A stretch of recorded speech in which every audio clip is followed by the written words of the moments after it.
Welcome students to the new lecture. पिछले class में हमने पैरेलल प्लेट कैपेसिटर कैपेसिटर क्या है, कैपेसिटेंस क्या है, ये सब समझा था। आज के क्लास में देखेंगे हम series parallel combination of capacitor, ये सब हम पढ़ेंगे और क्वेश्चन काफी सारे करेंगे। क्लियर है? जैसे कि नाइन्थ में आपने पढ़ा होगा, 9th-10th में रेजिस्टेंस जैसे सीरीज पैरेलल में लगता था, वैसे ही कैपेसिटर भी हम सीरीज और पैरेलल में लगा सकते हैं। वो कैसे लगा सकते हैं?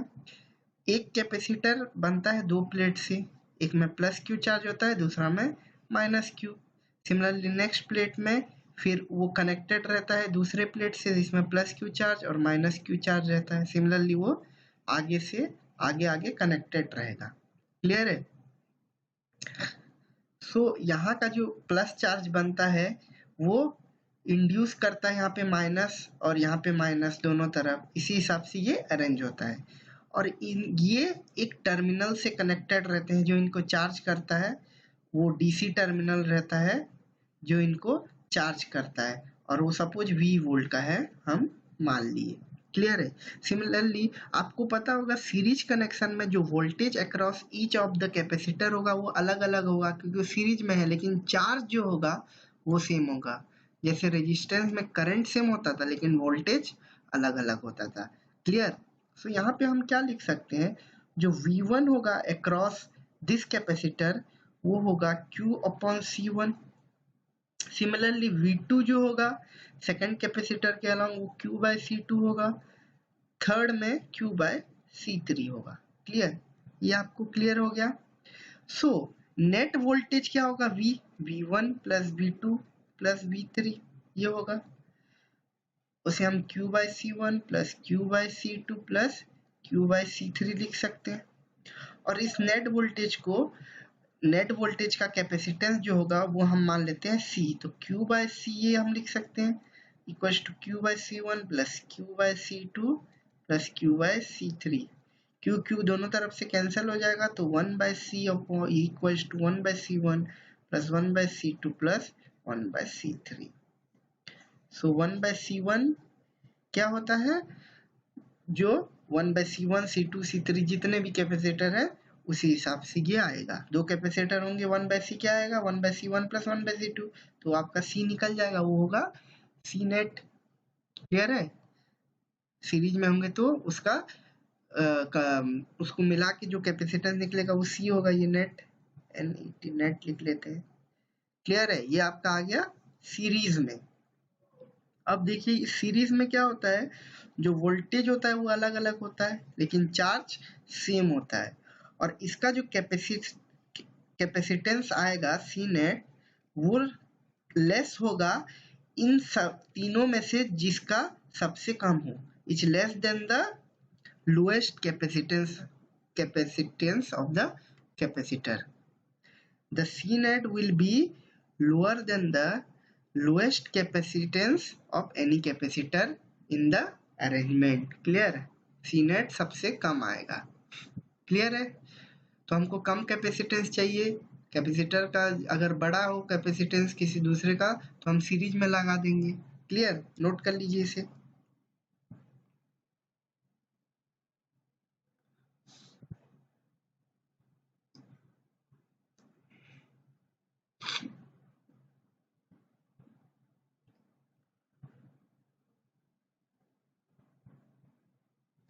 फॉर्मूला आपको पता है Q इक्वल्स टू CV, इसे हम यूज किए हैं डिराइव करने में।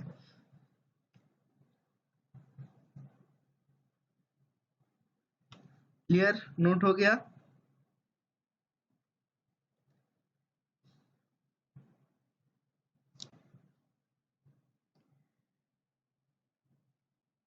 ये फिगर ड्रॉ कर लीजिए और ये नोट कर लीजिए।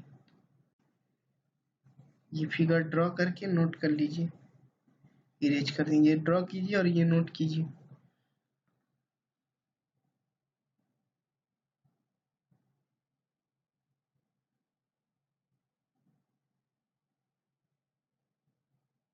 आगे बढ़ते हैं। कैपेसिटर इन पैरेलल, जब कैपेसिटर पैरेलल में लगे हों, पैरेलल अरेंजमेंट, तो उस केस में जो सी नेट आएगा वो कितना आएगा हम देखेंगे, net capacitance of the arrangement. तो पैरेलल में क्या होता है, पैरेलल में वोल्टेज अक्रॉस एनी कैपेसिटर वो क्या होगा, सेम, उसे हम ले जाते हैं V सपोज। तो Q1 क्या आएगा, चार्ज अलग अलग रहेगा पैरेलल में लेकिन वोल्टेज सेम रहेगा। Q1 क्या आएगा, C1 इंटू वी। Q2 क्या आएगा, C2 इंटू वी। और Q3 क्या आएगा, C3 into V. So net Q net जो आएगा वो क्या आएगा, Q1 plus Q2 plus Q3 that equals to C1 plus C2 plus C3 into V. और Q नेट को हम क्या लिख सकते हैं, C नेट इंटू वी, बी तो सेम ही है, तो C1 plus C2 plus C3 into V, V cancel हो गया, तो C नेट आपका क्या आएगा, C1 plus C2 plus C3। Clear, note कर लीजिए, पैरेलल अरेंजमेंट के लिए C नेट जो आता है C1 plus C2 plus C3 आता है। और यहाँ पे जो C नेट आएगा वो C net is always greater than the greatest capacitance of any capacitor। C1 C2 C3 में से जो सा बड़ा होगा उससे भी बड़ा आएगा C net। क्लियरली पता चल रहा है क्योंकि C net आ रहा है C1 plus C2 plus C3। Series में क्या था, जो C net आ रहा था वो सबसे लोएस्ट होगा, C1 C2 C3 से भी कम होगा। क्लियर, नोट कर लीजिए इसे, ये डायग्राम बना के ये नोट कर लीजिए। आज हम पढ़ेंगे कम, क्वेश्चन ज्यादा करेंगे।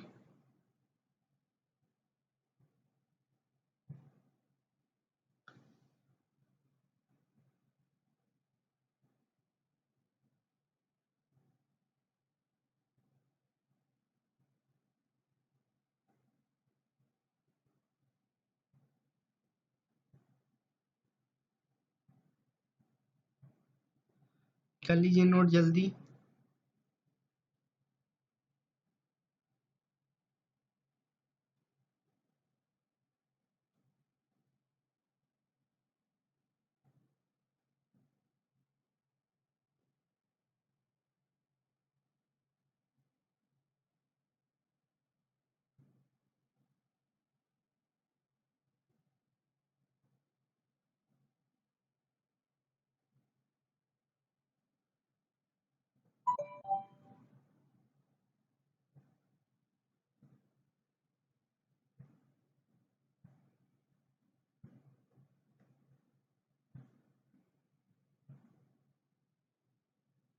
क्लियर हो गया नोट, आगे चलते हैं।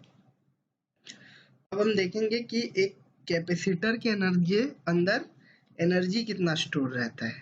क्लियर, मान लीजिए ये कैपेसिटर है, ये कैपेसिटर है, ओके,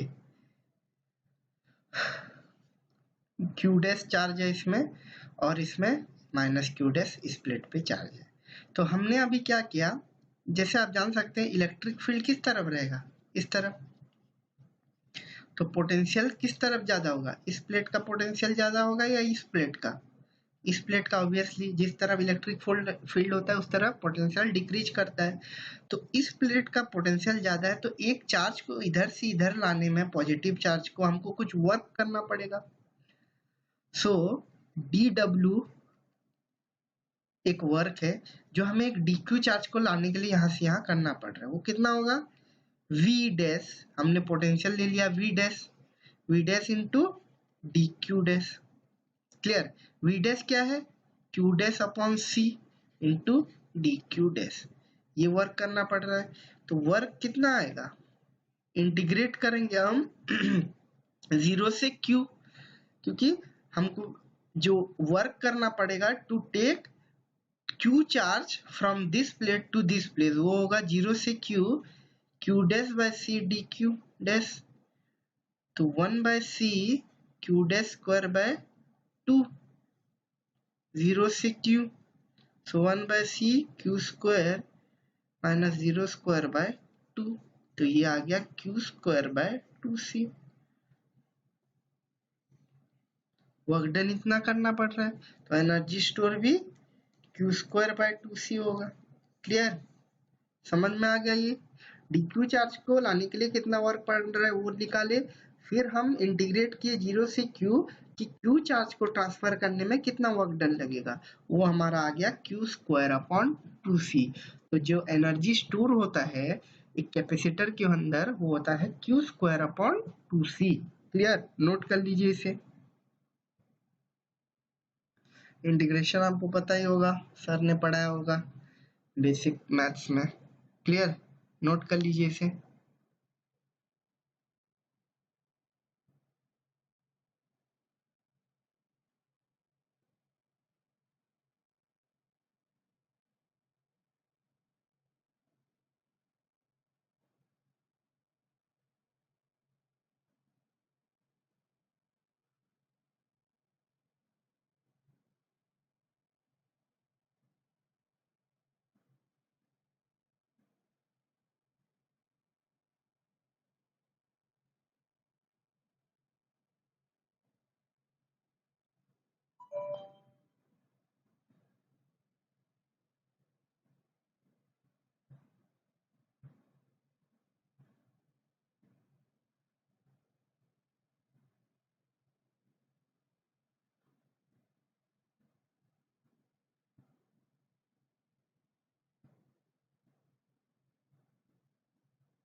हो गया नोट, आगे बढ़ते हैं।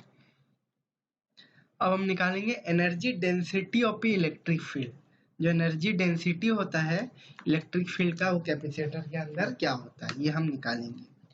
तो हमको पता है सी क्या होता है, सी होता है epsilon not A upon D, ये हमने निकाला था। इलेक्ट्रिक फील्ड क्या होता है, सिग्मा बाय एप्सिलॉन नॉट। तो हम सिग्मा यहाँ से लिख सकते हैं ई इंटू एप्सिलॉन नॉट, और जो Q होता है वो होता है सिग्मा इंटू ए। सिग्मा को हम क्या लिख सकते हैं, E into epsilon not into A. और हमको एनर्जी पता है क्या है, एनर्जी Q²/2C। सो Q हम यहाँ से पुट करेंगे, ई एप्सिलॉन नॉट ए का स्क्वायर अपॉन 2 इंटू सी का वैल्यू पुट करो epsilon not A upon D. तो कितना आ गया, E square epsilon not square A square by 2 epsilon not A D ऊपर आ जाएगा, A cancel, epsilon A cancel. Clear, तो ये आ गया E square 1/2 epsilon not E square into A D. तो एनर्जी का ये वैल्यू आ गया। सो हमें क्या निकालना है, एनर्जी डेंसिटी। एनर्जी डेंसिटी मतलब क्या, एनर्जी पर यूनिट वॉल्यूम कितना है। तो ए इंटू डी क्या है, कैपेसिटर का अंदर का वॉल्यूम। सो हम ए और डी अगर डिवाइड कर देंगे सो ये आ गया एनर्जी डेंसिटी और एनर्जी पर यूनिट वॉल्यूम। तो ये कितना आ गया, half epsilon not E square. Clear, इसे हम यू से भी नोट करते हैं, half epsilon not E square. Clear, note कर लीजिए इसे। यह है energy density of an electric field. Clear, energy density of an electric field note कर लीजिए।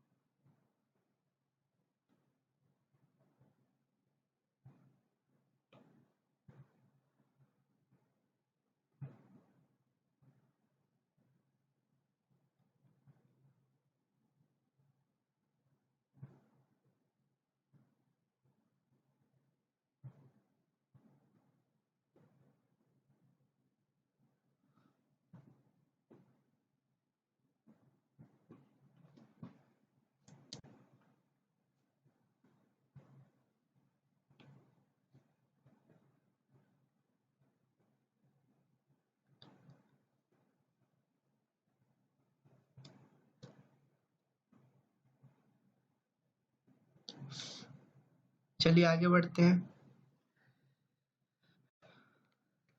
अब हम देखेंगे रिडिस्ट्रीब्यूशन ऑफ चार्जेस। सो अगर किसी दो बॉडी है उसका कैपेसिटेंस अलग अलग है तो चार्ज कैसे डिस्ट्रीब्यूट होता है उसको हम जब कनेक्ट कर दें। क्लियर। सपोज कीजिए ये जब कनेक्टेड नहीं थे, ये ए था ये बी था, ये कनेक्टेड नहीं थे, इसमें चार्जेस थे इसमें भी चार्जेस थे। Clear. Suppose Q Q charge था और इसका कैपेसिटेंस C1 और C2, ये किसी पोटेंशियल पे था V1 और ये V2 पे था। क्लियर। इस पे Q1 चार्ज था, इस पे Q2 चार्ज था। क्लियर। अब जब हम इसे एक दूसरे से कनेक्ट कर देंगे तो उसके बाद इनमें चार्ज क्या रहेगा ये हमें निकालना है। क्लियर। तो इनिशियली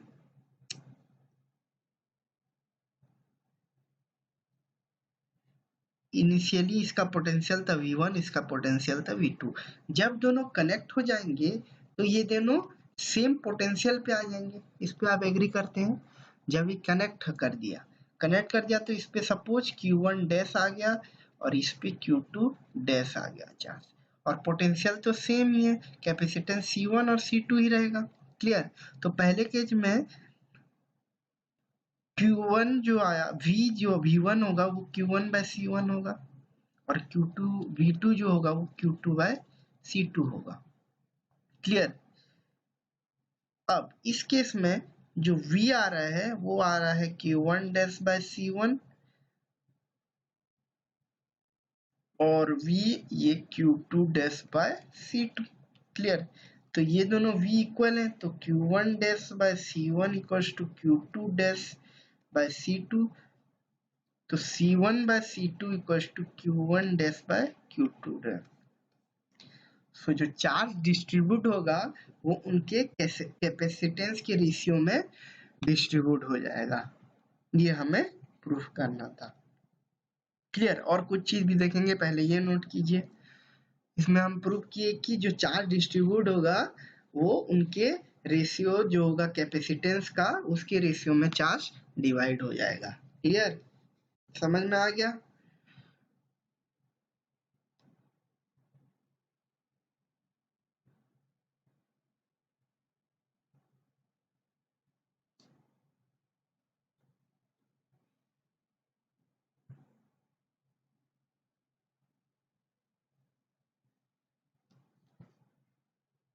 नोट कर दीजिए इसे।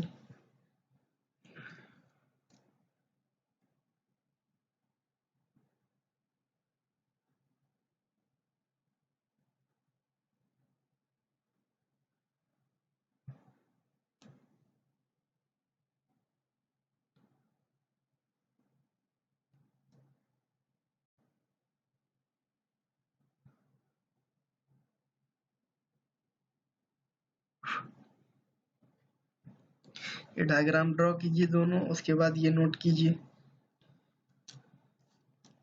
डायग्राम दोनों ड्रॉ कीजिए, उसके बाद ये नोट कीजिएगा। क्लियर।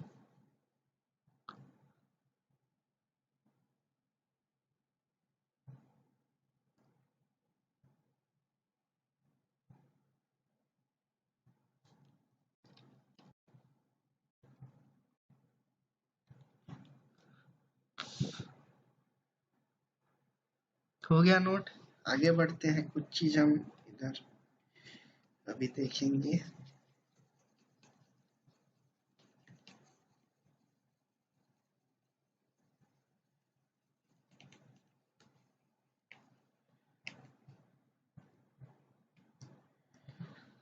सो हम देखेंगे इसका एनर्जी क्या था। U initial of 1, U initial क्या था, total energy half C. Okay, एक चीज मैं आपको बताना भूल गया हूँ। इस केस में ई जो आता है क्यू स्क्वायर बाय 2c आता है। इसको हम क्या लिख सकते हैं, 1/2 Q is equals to C V square by C, तो ये हाफ सी वी स्क्वायर भी आता है energy. Q square by 2c होता है और हाफ सी वी स्क्वायर भी होता है। Clear. Half C V square note कर लीजिए इसे। इसे नोट कर लीजिए, फिर वो चीज बताऊंगा आपको।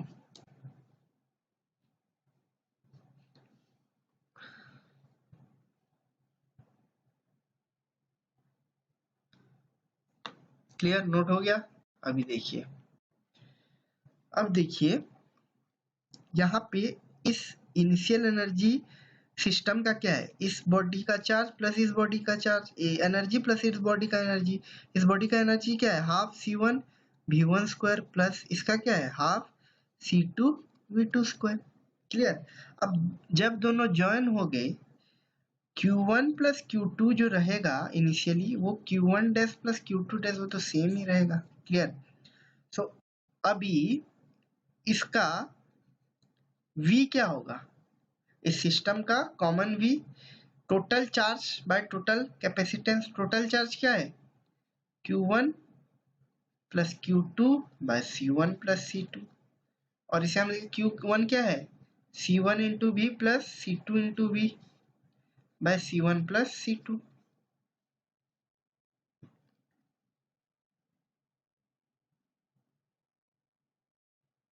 Q1 क्या है, C1 इंटू V1, Q2 क्या है, C2 into V2 by C1 plus C2।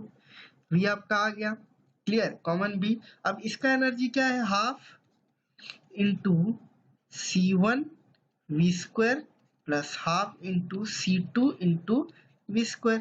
Clear, U final यही है।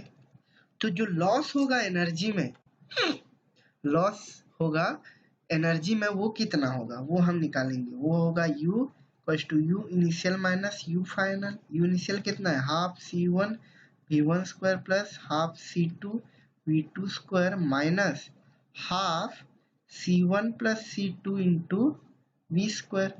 अब V स्क्वायर को हमको पुट करना है, इसे मैं थोड़ा इरेज कर दे रहा हूँ।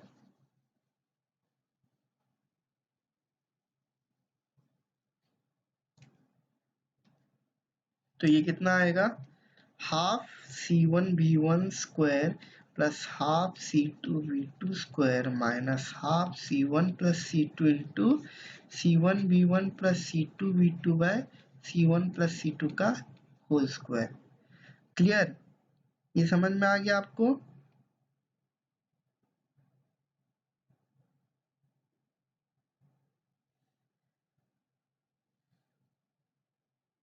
तो ये C1 C2 एक इस C1 C2 से कैंसिल हो जाएगा, ये स्क्वायरिंग है, ये एक कैंसिल हो जाएगा, तो ये बचेगा हाफ, क्या बचा, half C1 V1 square minus half plus half C2 V2 square minus half C1 V1 square plus C1 V1 plus half C2 V2 whole square upon C1 plus C2। ये आ गया लॉस इन एनर्जी।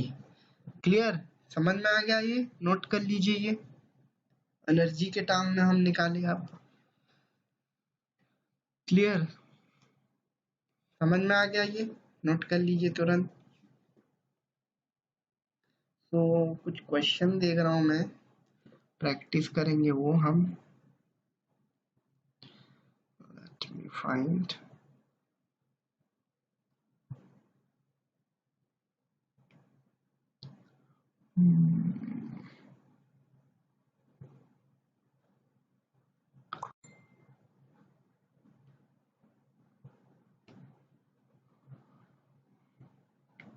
छोटे छोटे question से चलेंगे, फिर अच्छे question करेंगे।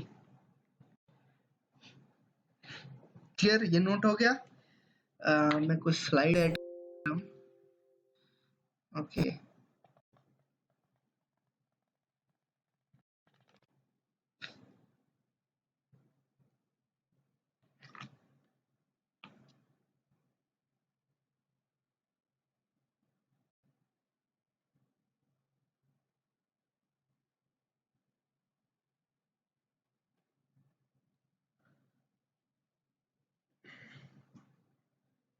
क्वेश्चन 1 हम देखते हैं। तो इसमें क्या बोला है ये बता रहा हूँ मैं आपको। Two capacitors of capacitance, note कीजिए मेरे साथ, of 6 mu f, 6 microfarad and 12 microfarad. Micro क्या होता है? एक माइक्रोफेरेड क्या होता है बता दूं, एक माइक्रोफेरेड होता है 10⁻⁻6 farad. Clear? Are connected in series with a battery. The voltage across the 6 microfarad capacitor is 2 volt. Compute the total battery voltage. Clear है? ये आपको निकालना है.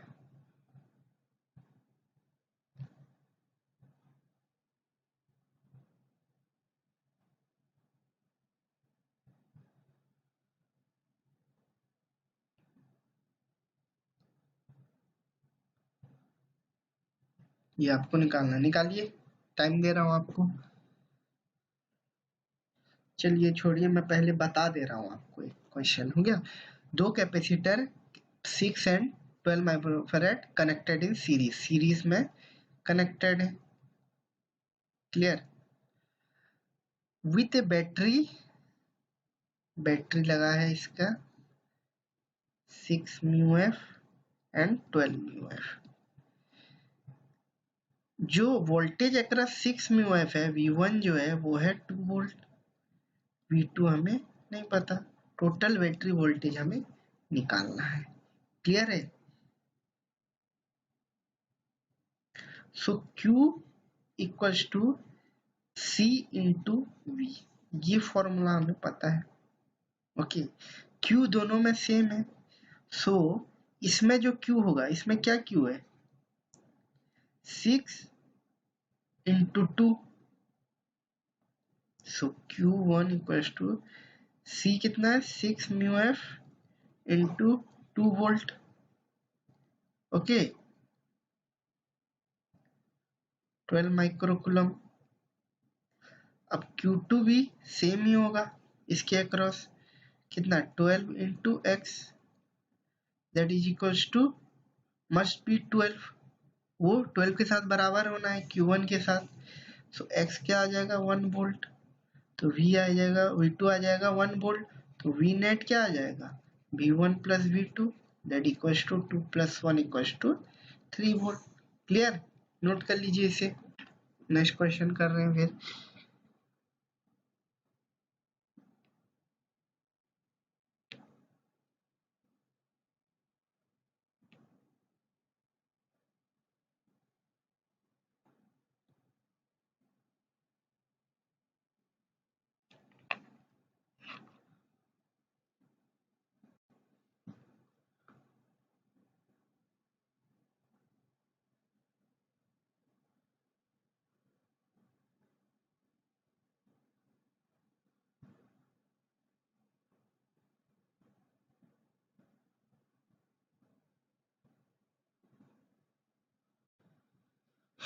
नेक्स्ट क्वेश्चन लिखिए.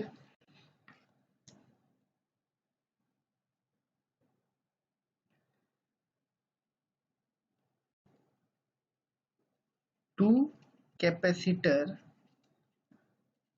of capacitance 3 microfarad and 6 microfarad are charged to potential 2 volt and 5 volt respectively. These two charged capacitor are connected in series. Find the potential across each of the two capacitor. ठीक है, ये कीजिए आप। दो capacitor है जिनका capacitance 3 microfarad and 6 microfarad है, और उनको 2 वोल्ट और 5 वोल्ट उनके अक्रॉस चार्ज कर दिया गया, और दिस टू उनके उसके बाद उसको सीरीज में लगा दिया गया। तो उसके अक्रॉस पोटेंशियल अब क्या होगा नया। तो पहले उनको चार्ज कर दिया गया, फिर सीरीज में लगा दिया गया, फिर सीरीज में लगा दिया गया। इनका चार्ज क्या था पहले क्या था, पहले था 3 माइक्रोफैरेड एंड 2 वोल्ट, उसके बाद था 5 वोल्ट एंड कितना 6 माइक्रोफैरेड। जब ये सीरीज में लग जाएगा उनका नेट चार्ज तो चेंज नहीं होगा। ओके, तो नेट चार्ज हम निकाल लेते हैं। Net Q net, Q equal to C1 into V, 3 into 2 6 plus 6 into 5 36 micro coulomb charge उनके अक्रॉस है। अब इसके अक्रॉस पोटेंशियल क्या होगा, V is equal to Q by C1, और इसके अक्रॉस क्या होगा, Q बाय C2।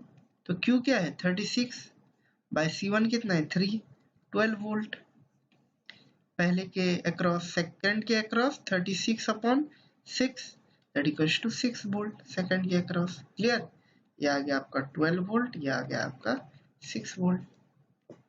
क्लियर है, नोट कर लीजिए इसे।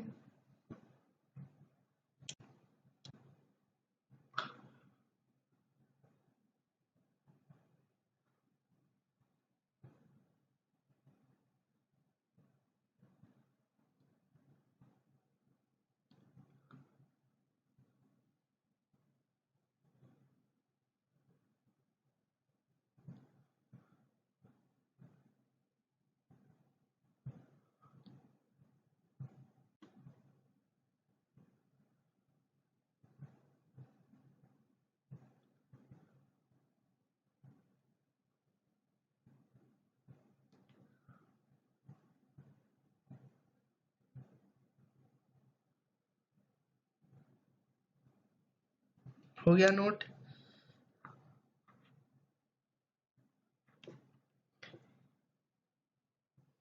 और एक क्वेश्चन देख लेते हैं छोटा सा, उसके बाद आपका टाइम भी हो जाएगा। तो नेक्स्ट क्लास में अपन कंटिन्यू करेंगे क्वेश्चंस। क्लियर, ये क्वेश्चन देख लीजिए।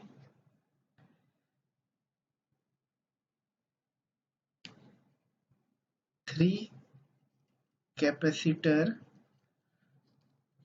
of equal capacitance when connected in series have net capacitance C1, and when connected in parallel have net capacitance C2. What is the value of C1 by C2? करिए, 1 minute दे रहा हूं आपको, काफी आसान है।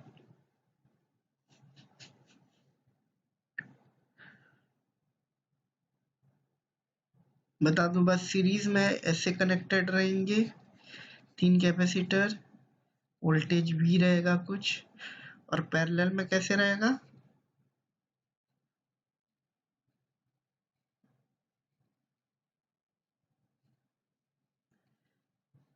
ये हुआ ऐसे कुछ।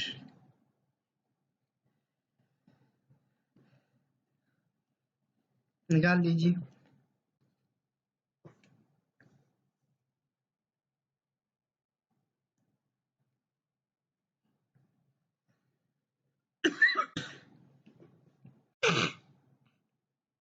चलिए डिस्कस करते हैं।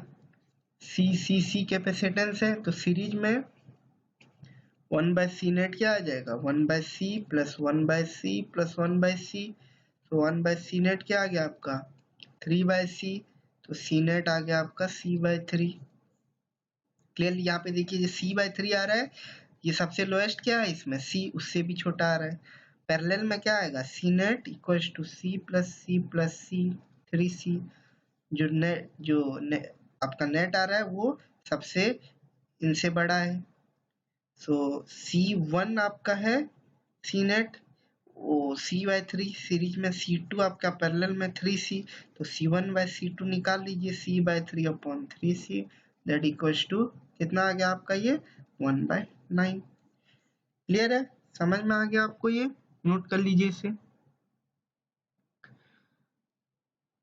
तो आज के लिए इतना ही रखते हैं, और थोड़ा बहुत आपका कोर्स इस चैप्टर का बाकी है, फिर क्वेश्चन करेंगे अपन, 2 क्लास लगेगा क्वेश्चन और कंप्लीट करने में, फिर नेक्स्ट चैप्टर पे जाएंगे। क्लियर, ठीक है स्टूडेंट, आज के लिए इतना ही रखते हैं।